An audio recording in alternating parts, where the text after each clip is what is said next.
Assalamualaikum warahmatullahi wabarakatuh. Selamat pagi siswa-siswi kelas 11 SMA Negeri 1 Salatiga.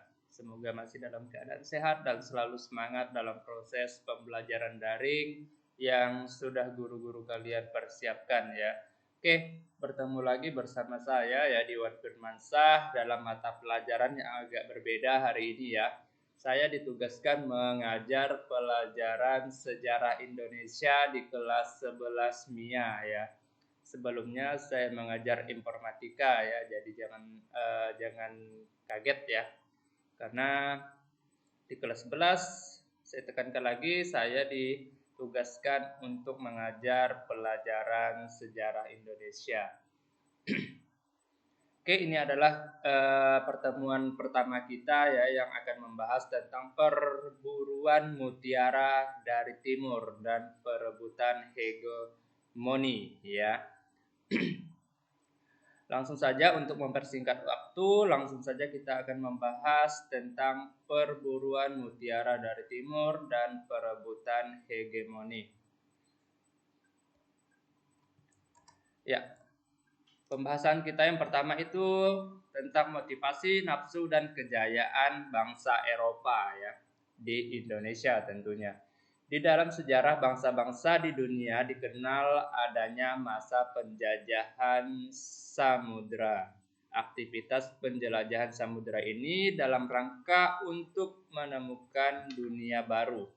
Aktivitas penemuan dunia baru ini tidak terlepas dari motivasi dan keinginan untuk bertahan hidup, memenuhi kepuasan dan kejayaan dalam kehidupan di dunia. Bahkan bukan sekedar motivasi, tetapi juga muncul nafsu untuk menguasai dunia baru itu demi memperoleh keuntungan ekonomi dan kejayaan politik. Pertanyaannya adalah daerah mana yang dimaksud dunia baru itu? Yang dimaksud dunia baru ya, waktu itu pada mulanya adalah wilayah atau bagian dunia yang ada di sebelah timurnya Eropa ya. Wilayah itu sebagai penghasil bahan-bahan yang sangat diperlukan dan digemari oleh bangsa-bangsa Eropa. Bahan-bahan yang dimaksud itu adalah rempah-rempah seperti cengkeh, lada, dan pala ya. Kita lanjutkan kembali. Mengapa orang-orang Eropa sangat memerlukan rempah-rempah?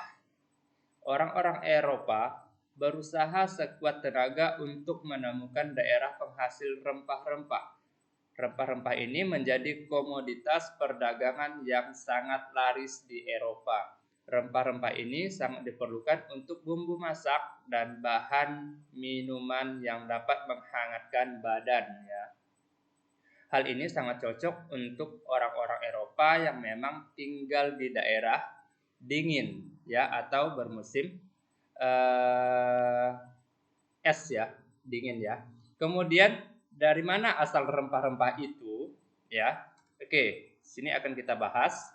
Daerah yang menghasilkan rempah-rempah itu tidak lain adalah Kepulauan Nusantara atau disebut dengan Indonesia ya.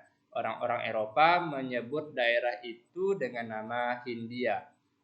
Bagaikan memburu mutiara dari timur. Itu adalah panggilan untuk negara Indonesia ya tadi. Orang-orang Eropa berusaha datang ke Pulau Nusantara untuk mendapatkan rempah-rempah dalam konteks penemuan dunia baru itu. Kemudian tidak hanya Kepulauan Nusantara tetapi juga daerah-daerah lain yang ditemukan orang-orang Eropa pada periode penjajahan samudra, misalnya Amerika dan daerah-daerah lain di Asia ya. Sejarah umat manusia sudah sejak lama mengglobal. Peristiwa sejarah ini di suatu tempat sangat mungkin terpengaruh atau menjadi dampak dari peristiwa lain yang terjadi di tempat yang cukup jauh. Perkembangan ini sudah sangat nyata seiring dengan semakin ramainya perdagangan melalui jalur sutra ya. kehidupan global semakin berkembang dengan maraknya penjajahan samudra orang-orang Eropa ke dunia timur. Begitu juga peristiwa kedatangan bangsa Eropa ke Indonesia telah ikut meningkatkan kehidupan global ya. Peristiwa itu dilatar belakangi oleh peristiwa yang jauh dari Indonesia. Misalnya peristiwa jatuhnya Konstantinopel di kawasan Laut Tengah pada tahun 1453. Serangkaian penemuan di bidang teknologi juga merupakan faktor penting untuk melakukan pelayaran bagi bangsa-bangsa barat menuju tanah Hindia atau kepulauan Nusantara ya. Sementara itu, semangat dan dorongan untuk melanjutkan perang salib disebut-sebut juga ikut mendorong kedatangan bangsa-bangsa barat ke Indonesia ya. Oke. Cukup sekian materi kita pada hari ini ya. Ini adalah pertemuan pertama kita, jadi kita lanjut lagi. Masih banyak materi-materi yang akan kita bahas ya di pertemuan selanjutnya. Jika masih ada yang kurang jelas, silakan kalian tanyakan melalui grup WA. Saya siap untuk menjawab pertanyaan siswa-siswi sekalian ya.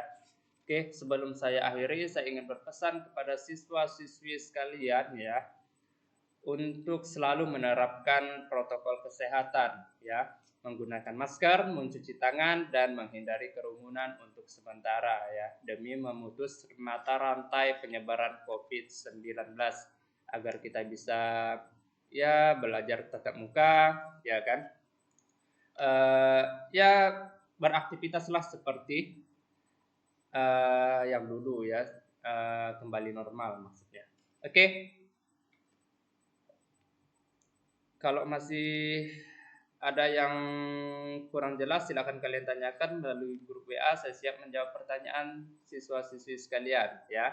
Karena materi kita sudah selesai, saya akhiri. Assalamualaikum warahmatullahi wabarakatuh. Selamat pagi dan salam sehat selalu.